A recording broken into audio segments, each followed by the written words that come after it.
দেখো বন্ধুরা, দীঘায় ঘুরতে আসলাম আর এখানে এসে ইলিশ মাছ কিনবো না তাই কোনো দিন হয়। চলে আসলাম একদম আমরা ভোরবেলায়, এবং এখানে বিভিন্ন সাইজের 1 কেজি 200-300 থেকে শুরু করে 2 কেজি অবধি আছে এবং 300-400 বিভিন্ন সাইজের আছে। আমরা ভালো করে মাছগুলো দেখলাম এবং এখান থেকে বেশ কিছু মাছ কিনে নিয়ে এবার এখান থেকে প্যাকিং হয়ে যাবে। আমরা মোটামুটি 12-14 জন কিনেছি, এক একজন 5-6 কিলো করে।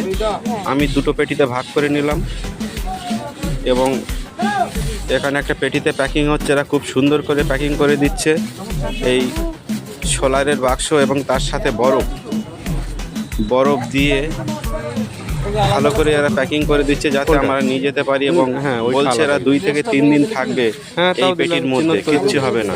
সেইভাবে এরা পেপার দিয়ে ভালো করে প্যাকিং করে এবং বরফ দিয়ে ভালো করে এরা দিচ্ছে। এবং একটা মাছ এখানে আছে যেটা একটু দামি মাছ, সেটা চিহ্ন করে রাখা হচ্ছে। এগুলো আমরা 1 কেজি 200-300 জনের নিয়েছি মোটামুটি 550 টাকা করে।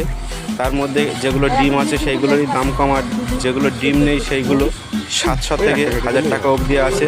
আমরা সব রকমের মাছ নিয়ে নিলাম এবং এইটা একটু দামি মাছ, তার জন্য একটু চিহ্ন করে রাখলাম একটু লেজটা কেটে দিয়ে। এবং এমন করে এরা প্যাকিং করে দিয়েছে যাতে আমরা ভালোভাবে নিয়ে যেতে পারি। এবং এই পেটিটা একটা খরচ পড়ে যাচ্ছে প্রায় 200-250 টাকা করে বরফ ধরে, সেই হিসাবে খুবই ভালো। এবং বলছে 2 থেকে 3 দিন থাকবে। আর এই দীঘায় এসে ইলিশ মাছ নিয়ে যাব না তা কোনো দিন হয়। এবার এটাকে ভালো করে টেপ দিয়ে প্যাকিং করে দিচ্ছে, খুব সুন্দর। এবং এই পেটিগুলোতে নাম লিখে দেওয়া হচ্ছে যার। তবে আমার দুটো পেটি আছে, খুবই সুন্দর করে প্যাকিং করে দিচ্ছে এবং দেখতে খুবই ভালো, নিজেতেও সুবিধা হবে এবং এতে জলছোপও করবে না। আর এখানে এসে আমরা যেহেতু দীঘাতেও পমফ্রেট মাছ এবং ইলিশ মাছও খেয়েছি, কিন্তু বাড়ির জন্যও কিছু নিয়ে যেতে হবে, সেই জন্য এগুলো প্যাকিং করে নিয়ে জন্য ব্যবস্থা করছি। তবে অন্য জায়গার তুলনায় এখানে দাম খুবই কম এবং 500 টাকা কেজি যেগুলো একটু ডিম আছে 1 কেজি 200-300, 500 থেকে 600 টাকার মধ্যে। আর যেগুলো ডিম নেই সেগুলোর একটু দাম বেশি, 700 থেকে 900, 1000, 1500 টাকা অবধি আছে। তবে খেতে খুবই টেস্টি, কেন আমার এগুলো বাড়িতে এনে পেটি খুলে যখন রান্না করলাম